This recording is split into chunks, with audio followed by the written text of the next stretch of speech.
이 관을 처음 들어와 봤는데 객석과의 자리가 상당히 가깝네요. 영화제 느낌이 한층 더 짙게 나오는 상영관이네요. 외계인 오늘 보러 오신 관객 여러분께 인사 한 말씀 먼저 부탁드리겠습니다. 그 이렇게 길게 영화를 봐주신 관객 여러분들께 일단 경의를 표합니다.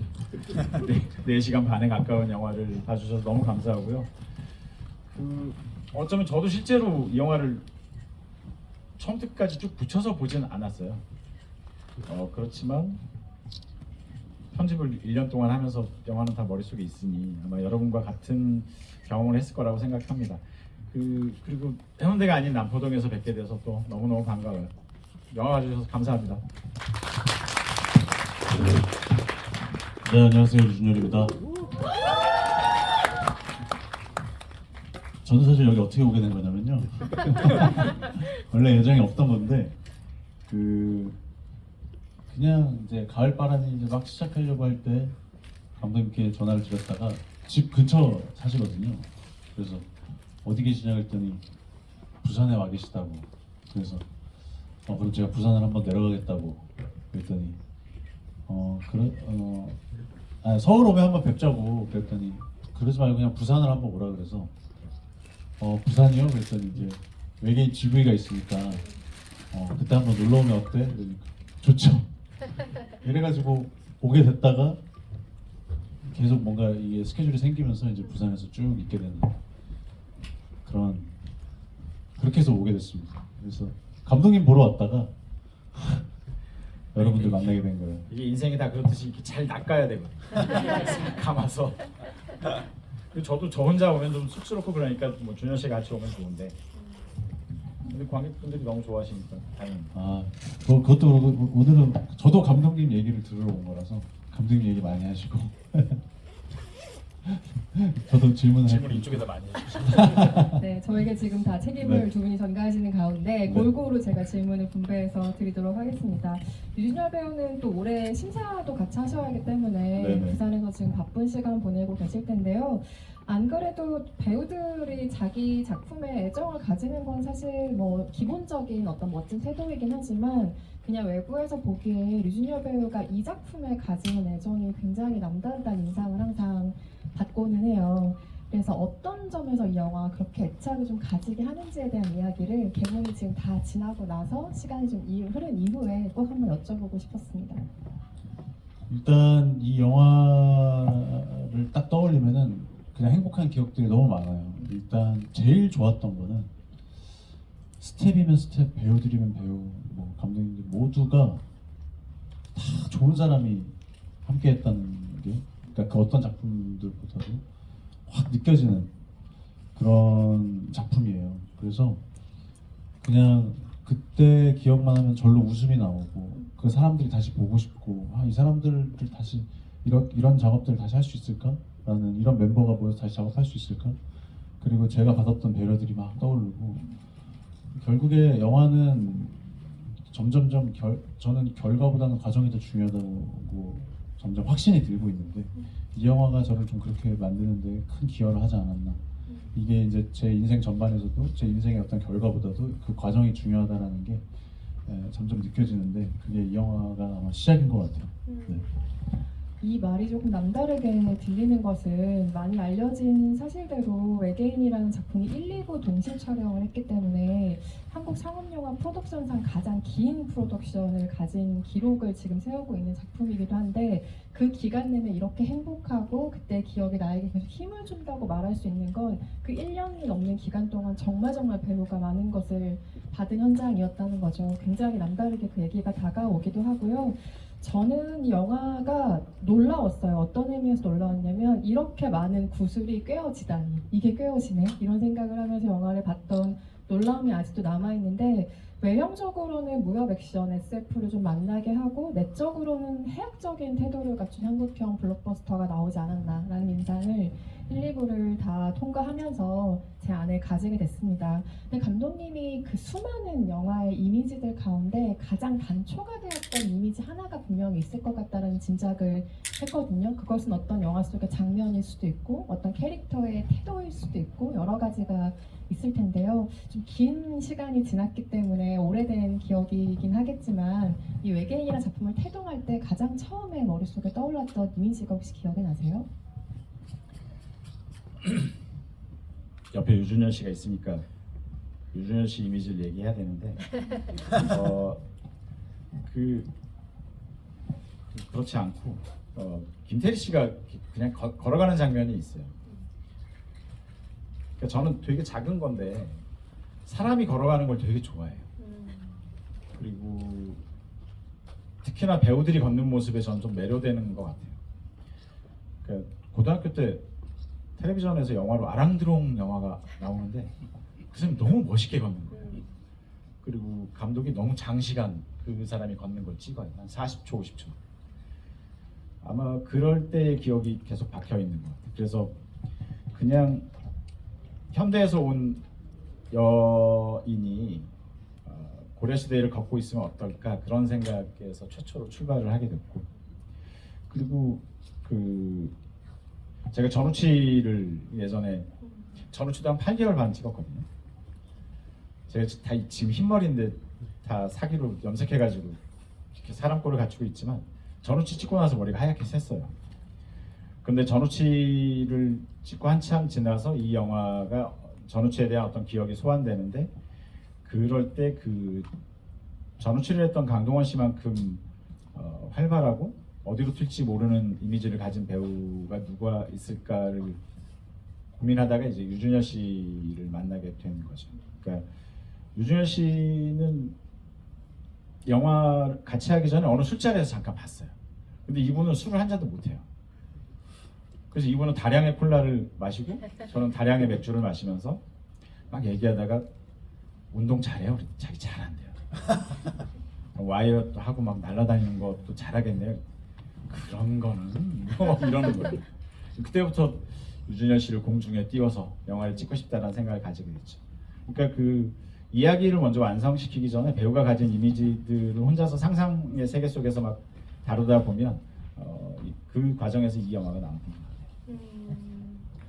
어떤 장르성으로 어떤 영화들을 이야기하는 경우가 있지만 외계인의 경우에는 좀 좋은 의미로 망설여지죠. 이 영화의 장르를 어떻게 이야기해야 될까, 여러 가지의 장르 안에서 이야기가 진행이 되는데요. 가장 최동원 감독이 장르적으로 멀리 가본 경험이 바로 이 영화가 아닐까라는 생각이 들고, 한편으로는 같은 의미에서 가장 어렵지만 가장 즐겁게 창조해낸 세계가 아닐까라는 생각이 듭니다. 근데 여러 장르성을 혼합해낸다는 게 사실 요즘 같은 시대에는 연출가에게 어떤 점에서 좀 요구되는 덕목 같다는 생각이 드는 시기이기도 한데, 네, 그 엄청난 장르적인 요소들을 한데 섞는 그 섞기의 공식이라는 게 혹시 영화에 있었을까요? 이것만은 하지 말자라던가 이 점은 부각하자라던가 최동원 감독만의 어떤 공식이 있었을지도 궁금합니다. 그러니까 공식이 있는 게 아니고 제가 진짜 어떤 고민을 하냐면, 정말 솔직히 타짜를 찍을 때 그런 생각이 들었어. 이게 무슨 장르지? 누군가는 누아르라고 얘기도 하고, 사람들이 그렇게 얘기 안 하고 다 도박 영화라고 하죠. 그런데 제 머릿속에는 장르가 너무 많이 섞여 있는 것 같아. 어떤 장면은 스릴러 같고, 어떤 장면은 그 누추한 사람들의 이야기 같기도 하고, 어떤 리얼리즘도 있는 것 같기도 하고, 어떤 장면은 전혀 리얼하지 않고, 흥행은 안 되겠다, 그런 생각이 있었어요. 전우치도 역시 마찬가지고, 전우치도 말은 판타지 영화라고 하는데 그 판타지 영화의 룰을 제대로 지켜내면서 가는 영화는 아닌 것 같은 거예요. 그러니까 속으로 막 불안하죠. 어떤 한 노선을 따라서 쭉 가면 되는데 이 시퀀스는 이랬다가 저 시퀀스는 저랬다가 마치 그러니까 우리가 하루를 겪어도 아침이 다르고 점심이 다르고 저녁이 다른 것 같은 느낌을 주고 싶었어요. 그러니까 장르를 섞는다는 거에 대한 공포감이 좀 있긴 한데, 저 사람들이 뭐라고 얘기하냐면, 정말 많은 조언을 할 때 심플해져라, 넌 너무 복잡해. 그리고 좀 더 하여튼 그래서 나는 안 되려나 보다. 뭐 내가 하는 영화들이 너무 복잡하고 시간을 막 섞기도 하고 그러면서 장르성이 변화하는 거에 대해서 고민이 되게 많았는데 외계인을 하면서도 이건 어떻게 보면 SF이기도 하고 이건 어떻게 보면 그 판타지이기도 한데 이게 SF랑 판타지가 좀 다른 게 판타지는 현실엔 존재하지 않아요. 그런데 이런 일이 한번 있었으면 좋겠어. 그걸 우리가 눈앞에 보고 싶어라고 하는 게 판타지잖아요. SF는 이런 일은 일어나지 않아. 그렇지만 이런 일이 일어난다면 우리는 너무 무서울 것 같아. 그런 게 있어요. 근데 이 두 개를 섞으려니까 되게 어렵긴 했었죠. 근데 어쩌면 그 장르적인 속성보다는 계속 그 상황에 놓인 캐릭터를 따라가는 게 저한테는 제일 큰 즐거움이었어요. 그러니까 이 영화는 현실에서 벌어지지 않는 이야기처럼 보이지만 캐릭터들은 마치 그것과 그 보이지 않는 세상과 비현실적인 것과 싸우고 있는 것처럼 느껴지는 거죠. 근데 저도 장르가 뭔지 잘 모르겠어요. 저는 최동훈 감독의 기존 영화들이 그러기도 하지만 외계인을 이루어 가장 뚜렷하게 제가 느꼈던 변화의 지점은 훨씬 더 적극적으로 관객들한테 말하자면 2인 삼각을 제안하는 느낌이었어요. 그러니까 어떤 감독이 완벽하게 구성해놓은 세계를 보는 게 우리가 영화라고 생각하지만 사실 거기에 관객이 참여해서 어떤 시각과 해석을 불어 넣을 때 그 영화가 정말 시간이 완성된다라는 느낌을 줄 때가 있는데 외계인의 그 여지가 아주 많더라고요. 제가 이번에 최근에 1, 2부를 다시 한번 쭉 보면서 그걸 또 느꼈는데 굉장히 적극적인 무언가를 관객에게 요청하고 있는 영화라는 점에서 굉장히 재미있는 그 상관관계 같은 것들을 이번에 느끼면서 영화를 다시 보기도 했습니다. 류진열 배우가 연기한 무룩이라는 캐릭터는 이한이 설명하기를 뭔가 시무룩 같은 이름인데 뭐 이러면서 소개가 되는 캐릭터인데 알고 보면 그 시무룩하다와는 거리가 굉장히 먼 활력을 선보이는 캐릭터이기도 하죠. 전 이걸 다시 보면서 무룩에 몸이 몇 번 찔리는 거지 뭐 이런 생각도 하게 되더라고요. 각종 무기로 너무 많이 찔리기 때문에. 근데 어쨌든 이 배우가 뭐 이전에 봉오동 전투 같은 영화에서 와이어를 쓴 적도 있고 뭐 액션이 전혀 가미되지 않은 작품들만을 해온 건 아니지만 이 작품은 블루 스크린 앞에서 연기하는 일이 유독 많았던 작품이기도 해서 그 기술적인 효과를 감안하면서 연기를 한다는 것이 또 이 배우에게 어떤 경험치가 남았을까, 그 과정이 어땠을까가 궁금해지기도 했어요. 일단 저는 좀 제멋에 사는 사람이라 그냥 다 잘할 거라는 그냥 막연한 믿음이 있어요. 근자감이라고 하죠. 근거 없는 자신감 같은 건데 앞서 감독님이 말씀해 주신 것도 뭐 자기 뭐 운동 잘해, 뭐 와이어 잘 타는데 제가 오디션 볼 때의 팁은 그냥 다 잘한다고 하는 거예요.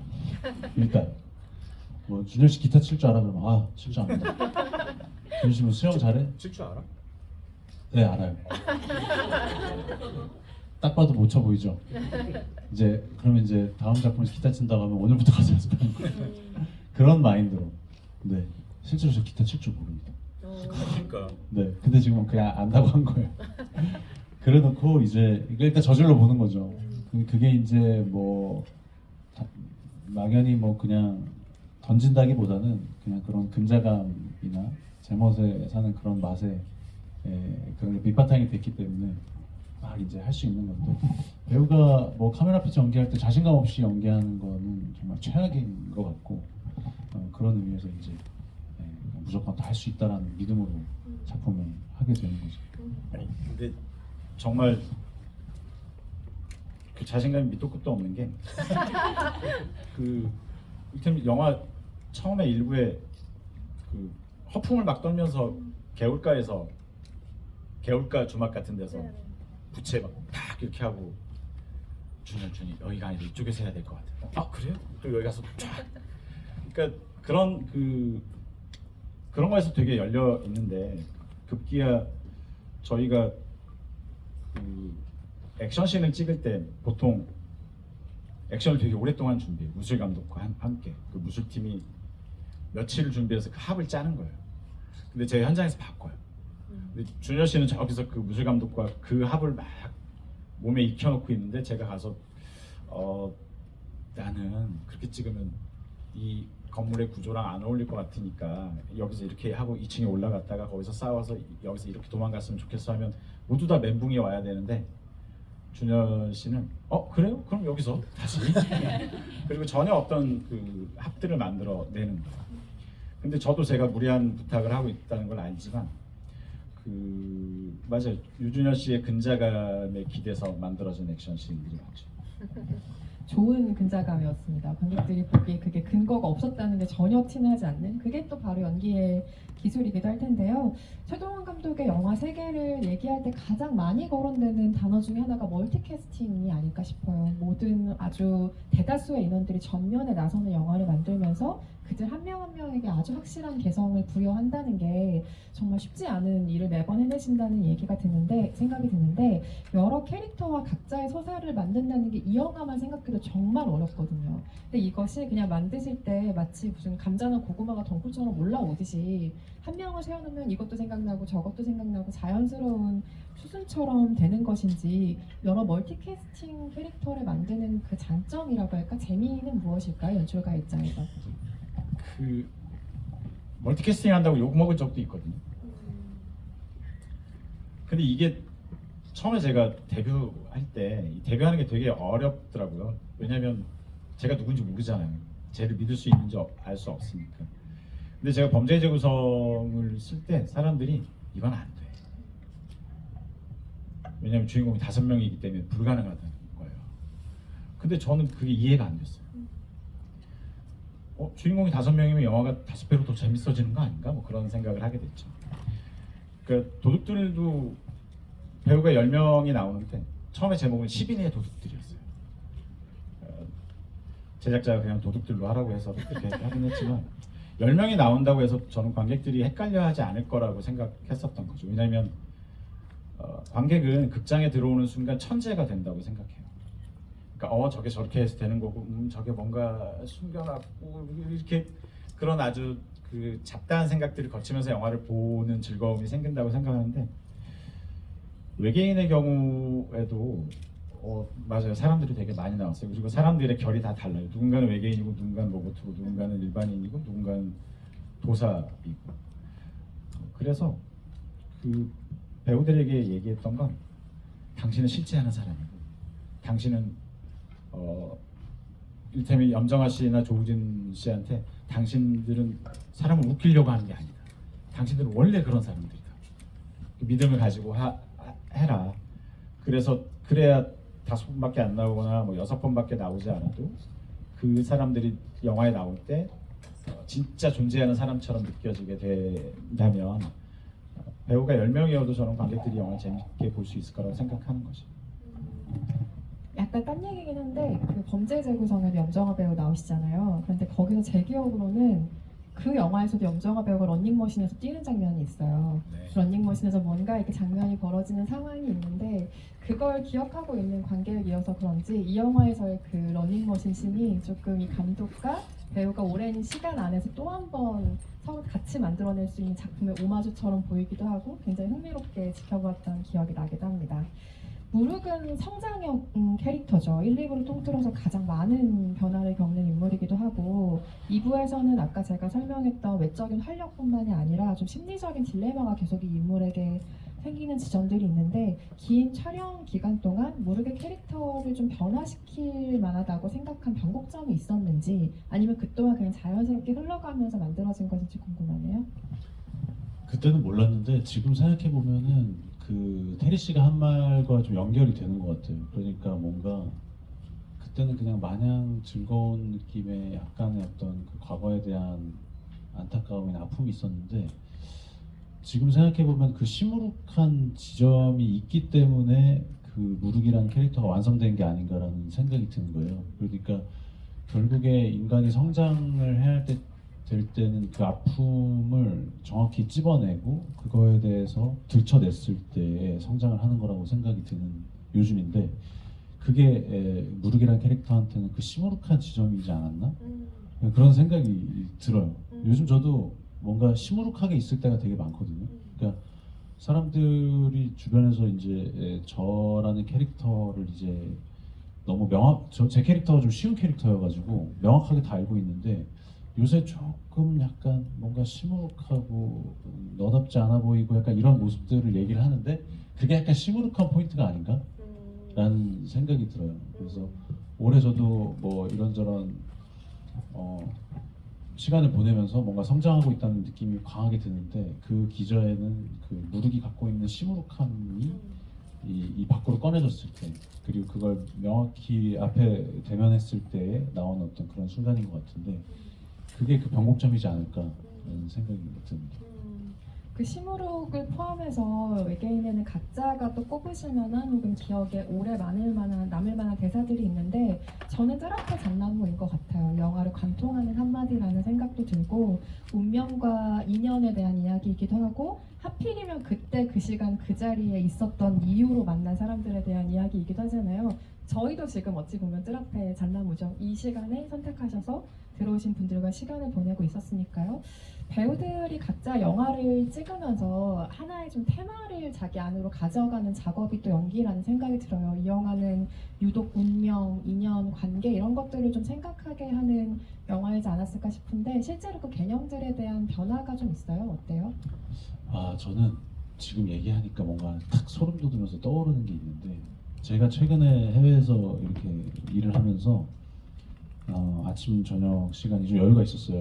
그래서 혼자만의 지금 시간을 보내는 게 있었는데 그 제가 묵었던 숙소에 그 뭐 과수원이나라고 얘기하기 좀 그런데 그 사과나무가 한 10그루, 15그루가 숨어져 있는데 그 밑에 사과들이 이렇게 떨어져 있는 거예요. 근데 어떤 사과는 막 떨어진 사과도 있고 어떤 사과는 벌레가 파먹은 사과도 있고 진짜 꼭 사람이 먹다 버린 것 같은 사과도 있는데 그게 진짜 사과나무 밑에 다 떨어져 있는 거죠.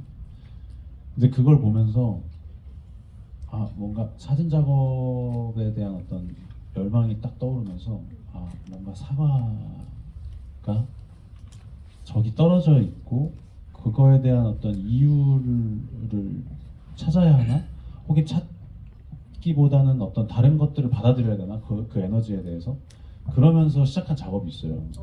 그래서 뭐 사과 사진도 찍고 계속 그런 시간을 보내면서 그냥 그게 거기 있는 건데 거기에서 내가 어떤 의미를 부여하고 받아들이는 거에 대한 어떤 그뭐 행복감이라고 해야 되나요? 아니면 어떤 여러 가지 의미가 있는데 그게 지금 시작이 그 뜰 앞에 잣나무인 것 같은 느낌이 확 드네요. 누군가는 사과 떨어지는 거고 만유인력의 법칙을 만들었는데 자기는 그쵸. 근데 이제 제가 좋아하는 작가 중에 하나가 이제 세잔인데 뭐 정말 그 인류에 있어서의 뭐 세 가지 세잔의 사과와 뭐 뉴턴의 사과 그리고 뭐 이게 뭐 진짜인지 모르겠지만 뭐 스티브 잡스의 사과까지 뭐 이렇게 얘기를 하는데 제가 그냥 세잔이라는 작가를 좋아하는 이유가 막연히 미술 공부를 한 게 아니기 때문에 그냥 제 취향에 가깝다고 생각을 했는데 그 에너지와 제가 사과를 봤을 때 느꼈던 것과 그리고 기자님이 얘기했을 때 그 뜰 앞에 잣나무 감독님이 얘기했을 때 그 대사가 이제서야 뭔가 퍼즐이 맞는 듯한 느낌이 들면서 사실 지금 여기 오기 전에 우연히 그 유성희 감독님을 만났어요. 우리 영화의 미술 감독님이신데 지나가다가 만났어요. 그래서 요즘 사진 못 찍느냐 그래서 제가 지금 이 설명을 똑같이 했단 말이죠. 근데 이제 이 시작이 지금 기자님 말한 그 감독님이 저한테 얘기했던 그 뜰 앞에 잣나무가 그거보다 더 앞서는 시작이라는 생각이 지금 탁 드네요. 네. 앞으로 더욱 많은 뜰 앞의 잣나무들을 의미 있게 만나시길 바라면서 네네. 영화를 통해서 분명 그런 식으로 깊어진 부분들이 있을 거예요. 그게 또 이후에 류준열 배우의 작업 혹은 뭐 연기에서 어떤 면으로 나올지 기대하는 것도 또 팬들의 몫이라는 생각이 들고요. 마지막으로 감독님께 하나만 더 여쭤보고 관객석으로 마이크를 넘기려고 하는데요. 최동원 감독의 영화가 개봉한다라는 생각이 머리에 딱 들면 저는 가장 먼저 떠오르는 게 재밌겠다. 인 것 같아요. 여러 감독의 작품을 대할 때 약간씩 그 첫 번째로 오는 감흥이 다른데 이 이야기꾼이 이번엔 얼마나 재미있는 이야기로 찾아왔을까 하는 기대감만큼은 한 번도 변한 적이 없는 것 같습니다. 그런데 이렇게 재미있는 이야기를 만들어내는 사람이 생각하는 재미있다가 무엇일지가 너무 어느 날 느껴지더라고요. 그것은 매번 변하는 개념이기도 하고 뭐 감독의 상황이나 뭐 시대나 나이나 다른 것에 영향을 받는 것이기도 하지만 지금 생각하시는 재미있다라는 것에는 어떤 요건들이 좀 필요할까요? 우와, 진짜 어려운 질문인 것 같아요. 그걸 알았으면 제가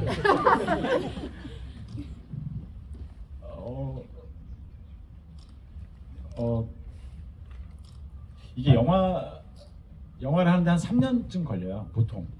그러니까 시나리오 쓰는데 한 1년 반 정도 걸리고 만드는 데는 뭐 한 5, 6개월, 후반 작업 한 5개월, 6개월 하고 이제 개봉을 하는 건데, 그 제가 생각하는 재미는 저는 혼자 3년을 해야 되잖아요. 나라는 사람이 이 3년 동안 정말 한 번도 싫어하지 않고 이걸 재밌다고 느낄 수 있을까가 저한테 되게 중요한 그 일종의 과제 같은 거고요. 스토리적으로는 저 사람은 여기 가면 안 되는데 그 장소에 갔을 때 느끼는 그런 긴장감, 저 사람이 이 사람 만나면 안 되는데, 그러니까 뭐 외계인 같은 경우는 테리 씨랑 준현 씨는 만나면 안 되는 관계 같은 거예요. 그러니까 아예 테리 씨는 과거에 가면 안 되는 거죠.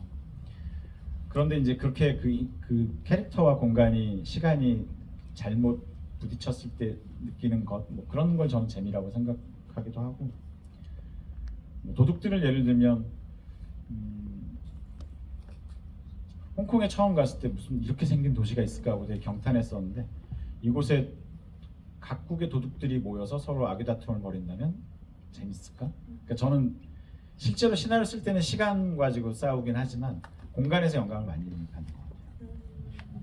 재미있는 또 이야기를 들려주셨습니다. 혹여나 재미있는 이야기를 구상하시는 분들에게 조금이라도 힌트가 되었다면 좋겠네요. 관객석으로 마이크를 넘기겠습니다. 질문 있으신 관객분 손 들어주시면 마이크 전달드리겠습니다. 가장 먼저 주신 관객분께 마이크 전달드릴게요. 맨 앞줄이요.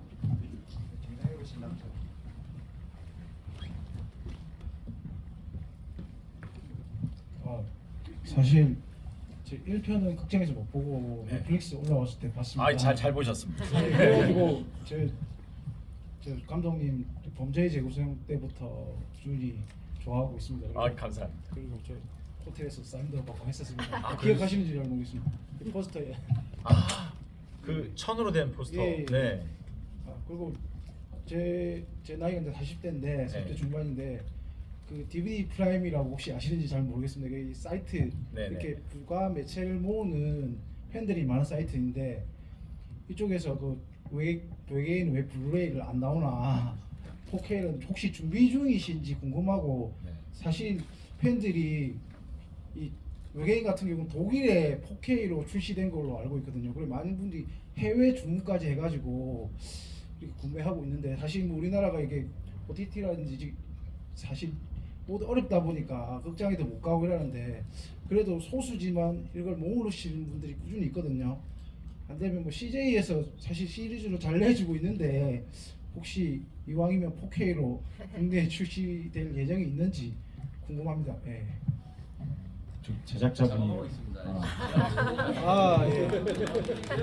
지금 그 작업하고 있고요. 예. 지금 1부, 2부로 블루레이를 따로 내고 합본도 낼까, 아니면 합본으로 그냥 뭐 아주 고급스럽게 이왕이면 눈이 다 높아져가지고 4K를 선호하고 이렇게 있거든요. 뭐 참고하도록 하겠습니다. 예. 그다음에 뭐 더불어 잠깐 한 개 더 말씀드리면, 오늘 방금 저희 외계인이 아트북 책도 내거든요. 워낙 그 담겨져 있는 얘기가 많다 보니까 좀 여러분들 같이 나누고 싶어서 책도 나올 건데, 플레인 아카이브라는 그 출판사 인스타에 방금 저희 티징이 올라왔거든요. 끝나고 나신 다음에 한번 보시면 고맙습니다. 네,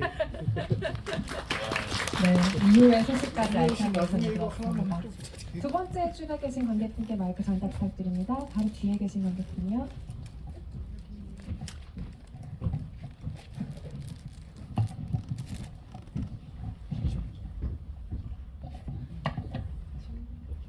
간단한 질문 드리겠습니다. 영화 속에서 개똥이가 무르기에게 욕을 할 때 소새끼라고 부르잖아요. 네. 그런데 사실 다른 욕이 많을 텐데 소새끼라고 하신 이유가 좀 궁금합니다. 많죠. 전 욕 진짜 잘하거든요. 왜냐면 어렸을 때 뭐 그런 동네에 살아가지고. 근데 이제 저희 고등학교 때 영어 선생님이 제일 순화된 욕으로 저희한테 아우 이 소새끼들 그랬거든요. 그러니까 그게 욕처럼 안 들리는 거예요. 그러니까 그냥 동물의 개체만 바꿨을 뿐인데 그래서 언젠가 소새끼라고 해야 되겠다. 그러니까 그 말은 난 널 미워하지 않아라는 의미가 담겨 있어서 그렇게 쓴 것 같아요. 현장에서 혹시 문득 그 소새끼라는 말에 의문을 가져본 적이 있으세요? 아니 의문은 없는데 이런 충분한 이유가 있는 거라고는 당연히 알고 있었어요. 왜냐면 감독님이 하는 거에 그냥 허투루 하는 게 없거든요. 그래서 오히려 물어보면 얘기만 길어질 뿐이지 분명히 이유가 있기 때문이라는 믿음이 있어서 그냥 이것도 당연히 있다고 생각했고 이 답변이 이 질문이 전혀 무색하지 않게 답변이 올 거라는 걸 저는 알고 있었어요. 아니, 그러니까 욕이 되게 영화에서 중요한 무기가 될 수 있다고 생각해요. 그러니까 저는 욕 많이 하는 건 그렇게 원치 않는데 제 영화 자세히 보시면 막 칼에 찔리거나 이런 장면도 되게 폭력적이지 않게 그리는데 아마 감독의 심성이 좀 그런. 최동훈이라는 감독의 심성이 그런 것으로 우리가 또 확인을 하고 갑니다. 근데 오해하실까봐 박찬욱 감독님 막 아킬레스건 짜는 그러시지만 박찬욱 감독님도 정말 심성이 좋으신. 아니 저희 박찬욱 감독 생각도 안 했는데 지금 아, 굳이 또 생각하게 되는 계기가 네, 두 분 다 훌륭한 인품의 소재십니다. 박 감독님 얘기 잠깐 나오니까 감독님 이건 아주 옛날 얘기예요. 감독님 다음 영화 어떻게 준비하세요? 했더니 쉽지 않아. 그래서 왜요? 했더니 내 영화가 그렇지 뭐. 그렇죠. 이것도 또 벗어나는 얘기인데 칸 영화제 때 박 감독님이 그 얘기하신 적 있어요. 내 영화에 왜 그렇게 섹스랑 피가 나오냐고 해서 그걸 빼고 만들었는데 그게 안 나오냐고 물어보면 어떡하냐라는 얘기를 기자회견 때 하셨던 기억도 있습니다. 다음 질문 또 받아보겠습니다. 사이드에 계신 관객분께 마이크 드릴까요? 검정색 옷 입으신 관객분께 마이크 전달드립니다.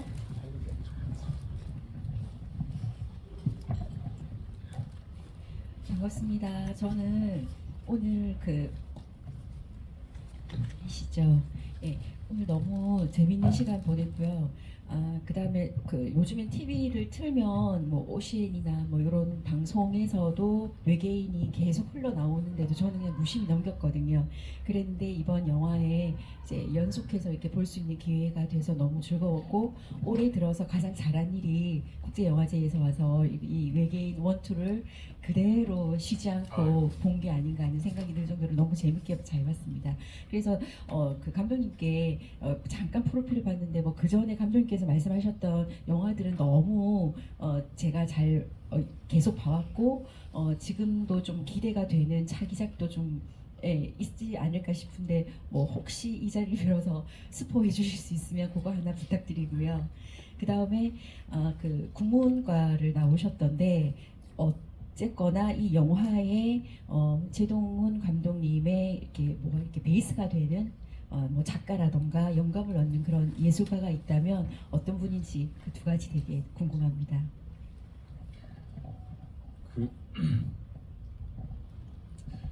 다음 작품 하려고 한 대여섯 가지 하고 싶은 게 있었어요.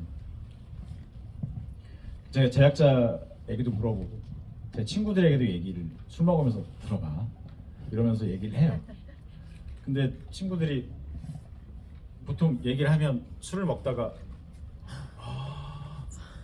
이러고 들어줘야 되는데 그래? 그래서 이거 아닌가 하고 또 다음날 이건 어때? 그러고 또 들려주고 있는 중이에요. 그 중에 어떤 이야기가 그들이 하던 일로 멈추고 제 이야기에 집중하는지 계속 확인 중에 있어요. 근데 사람들이 계속 저한테 도둑들 2 만들어달라고 계속 그런 고민들 중에 있습니다. 그러니까 아직은 정하지 못했고요. 그래서 지금이 제일 힘든 시기인 것 같아요. 그리고 전 국문과 한 걸 정말 인생에서 가장 잘했다 싶은 거였는데 보통 국문과 나오면 취직이 잘 안 되고 그렇잖아요. 특히나 뭐 제가 대학을 졸업할 때는 IMF이기 때문에 다 되게 힘든 시절이었는데 그 덕에 이제 아무리 힘든 시간도 그냥 책 한 권만 있으면 잘 버틸 수 있는 그런 그 버릇이 좀 생겼어요.